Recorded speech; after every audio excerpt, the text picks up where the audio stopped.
Hello bachcho, let's read the question. The question says differentiate between first subsistence farming and commercial farming, second extensive farming and intensive farming. हमें differentiate करना है पहले subsistence farming and commercial farming में and उसके बाद extensive and intensive farming के बीच में. सबसे पहले हम समझते हैं कि एग्रीकल्चर क्या होता है। एग्रीकल्चर होती है ऐसी प्रैक्टिस जिसमें हम कल्टीवेशन करते हैं, सॉइल पर क्रॉप्स को ग्रो करते हैं एंड लाइफ स्टॉक एनिमल्स की रेयरिंग करते हैं। तो हम क्या लिख सकते हैं, it is the science and art of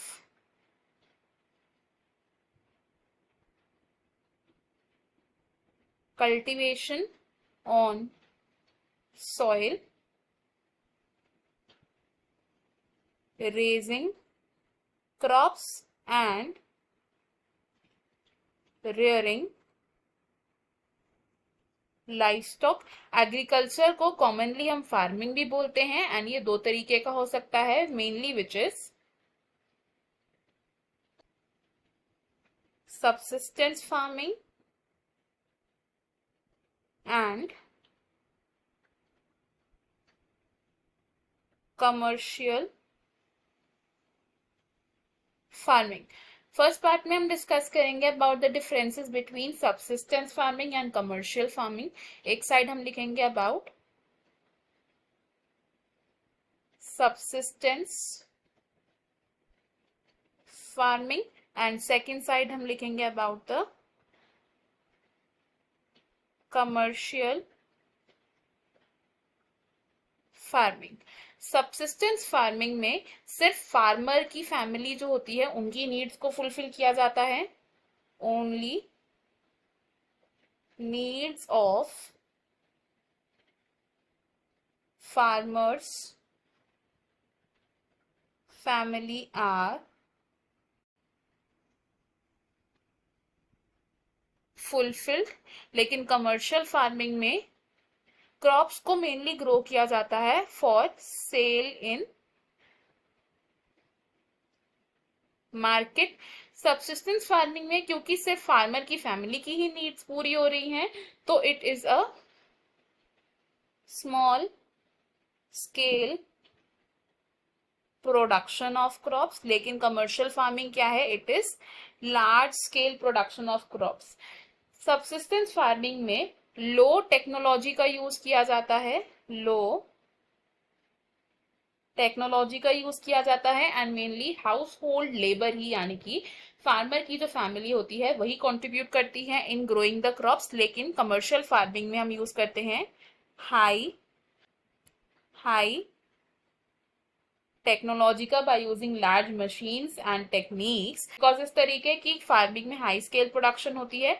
next difference की अगर हम बात करें तो सबसिस्टेंस फार्मिंग में we require comparatively a smaller area and lesser capital investment. लेकिन कमर्शियल फार्मिंग में we require a larger area and higher capital investment। subsistence farming further हो सकती है two types की, which are intensive subsistence farming and primitive subsistence farming। और अगर बात करें कमर्शियल फार्मिंग की तो कमर्शियल फार्मिंग फर्दर अलग अलग टाइप की हो सकती है, जैसे कि mixed commercial farming, commercial grain farming and plantation agriculture. तो ये हो गया हमारा फर्स्ट पार्ट। सेकेंड पार्ट में हमसे पूछा गया था the difference between the intensive and extensive farming. First side हम लिखेंगे about the intensive farming and second side we will write about extensive farming. Intensive farming में क्या होता है, high input and new technologies का हम यूज करते हैं। High input and new technology का यूज किया जाता है,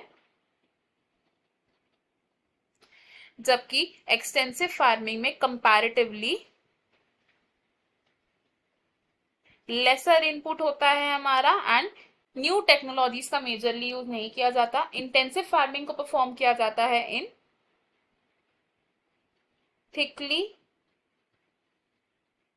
populated regions and extensive farming को परफॉर्म किया जाता है in less populated regions. Intensive farming में हाई कैपिटल इन्वेस्टमेंट की जरूरत होती है, इट रिक्वायर्स हायर कैपिटल, लेकिन एक्सटेंसिव फार्मिंग में we require lesser capital. Intensive farming में हम केमिकल फर्टिलाइजर्स का फ्रीक्वेंटली यूज करते हैं, केमिकल फर्टिलाइजर्स का यूज किया जाता है, लेकिन एक्सटेंसिव फार्मिंग में केमिकल फर्टिलाइजर्स का यूज इतना फ्रीक्वेंटली नहीं किया जाता है। इंटेंसिव फार्मिंग में there is high yield per unit area, लेकिन जो एक्सटेंसिव फार्मिंग होती है इसमें लेसर यील्ड होती है पर यूनिट एरिया। तो हमें हमारे क्वेश्चन का आंसर मिल गया। हमने डिस्कस किया about the difference between subsistence farming and commercial farming in the first part and intensive farming and extensive farming in the second part. I hope you have understood it well. Best of luck. Thank you.